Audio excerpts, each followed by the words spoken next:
E essa vida, o que pode acontecer? Eu vou ser redimido, eu vou pagar os meus pecados, eu já estou pagando, porque para o espírita, o que ele crê é que aqui, esta terra, é um planeta de redenção, ou seja, você veio para cá, reencarnou aqui, porque você vai ser redimido, você vai ter a sua redenção, você vai ter o seu momento de pagar a sua expiação, porque a expiação você está passando, mas você vencendo, você lá no nosso lar, que é o nome que eles dão, né, a um plano mais superior, onde existe uma cidade, lá você vai ter o seu, digamos assim, momento áureo. Ou seja, você vai trabalhar para conquistar créditos para que você tenha uma nova reencarnação. E assim sucessivamente. Bom, meus amigos, eu tenho uma má notícia para você que crê nisso. Satanás, ele é tão imperfeito que ele criou uma Bíblia. Ou melhor, ele criou várias formas de Bíblia.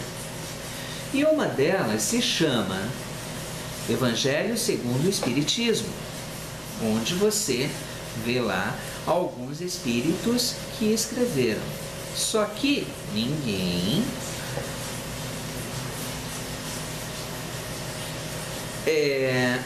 verdadeiramente conseguiu provar. Eu fui espírita durante 34 anos da minha vida. Estudei o kardecismo por 8 anos. Acreditava piamente, até que um dia o véu da verdade veio sobre mim. Que eu falo que eu não fui convertido porque um crente, um evangélico, veio à minha porta, mas sim quando eu abri esta Bíblia que está na minha mão. Eu abri em 1º livro de Reis, no capítulo 11, versículos 33. E ali eu fiquei sabendo da verdade. Me foi revelada pelo Espírito Santo.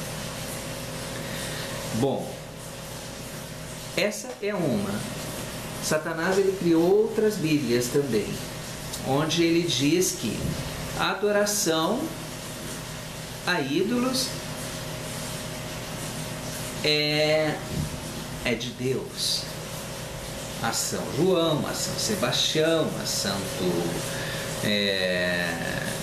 enfim, há vários outros santos. São Jorge, São Simeão, São sei das quantas, Santo isto, até pessoas que morreram agora, que foram canonizadas, né, como santos.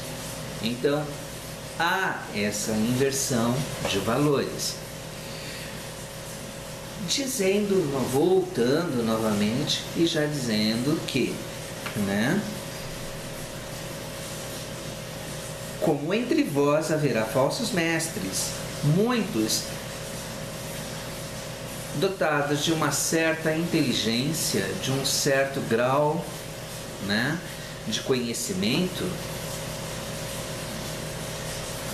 nomeados mestres, esses vão querer dar o caminho.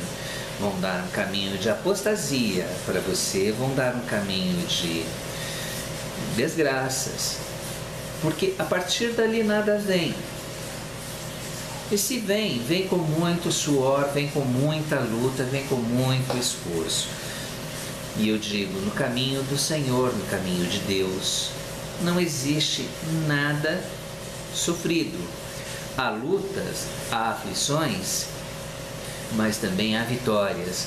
Porque lá já diz assim, no mundo tereis muitas aflições, mas tem de bom ânimo, Por quê? Tende bom ânimo, porque isso passa e você vence. Porque eu digo, hoje eu ainda estava comentando, né, sobre uma passagem de Daniel, sobre a inveja que tiveram de Daniel, né? E Daniel muitas vezes foi invejado, mas invejado de que forma? Porque ele tinha um conhecimento, ele era dotado de um conhecimento. Outro, Davi, por ser ungido, por ser escolhido, por ser um homem segundo o coração de Deus, muitas vezes foi invejado, e Saul invejava a Davi. Tanto é que quando Davi teve que se refugiar, ele passou pelo deserto e ainda perguntou: meu Deus, mas por quê? E ainda Deus falando: não, você vai passar pelo deserto, vai conhecer cada buraco que existe lá, porque isso vai servir para o seu futuro reinado. E assim foi. Não fosse Davi passar por esse deserto, não fosse Davi conhecer cada buraco que ali estava, ele não seria o rei que foi e nem teria as vitórias que teve. É interessante em falar assim, mas poxa, eu estou sofrendo, a minha família está sofrendo, porque não só eu sofro, ou melhor, porque só eu não sofro. Porque o sofrimento não é só para mim. Eu não tenho que sacrificar os meus filhos, né? Eu tenho que sacrificar a mim. Não, mas aí é que está. Você não está sofrendo, você não está sendo sacrificado. Você está passando por um deserto. E mais tarde, lá na frente, esse deserto será compensado. É a mesma coisa aqui. Então não se deixe enganar, não se deixe levar por falsos profetas, por falsos mestres, por falsos guias, ou melhor, por falsos... Vamos dar esse nome, não no nome espiritual, mas humano, aquele guia espiritual, aquela pessoa que tem um conhecimento, aquela pessoa que te leva pela mão. Procure ver, nem mesmo o pastor da sua igreja. Muitas vezes não é porque ele é pastor que ele é ungido. Muitas vezes ele está em concordância com Satanás. Porque eu conheço muita gente que vai à igreja, chega lá na igreja, tem o culto, tudo. Ao invés dele sair cheio do Espírito Santo, ele sai cheio de Satanás, ele sai cheio de demônios. Por quê? É exaltado o demônio, é exaltado o Satanás, é falado toda hora, é chamado, é mostrado, é buscado. E aí a pessoa, ou novo convertido, ou mais antigo e tal, e ele fala assim: poxa, eu não tive nada da presença do Espírito Santo.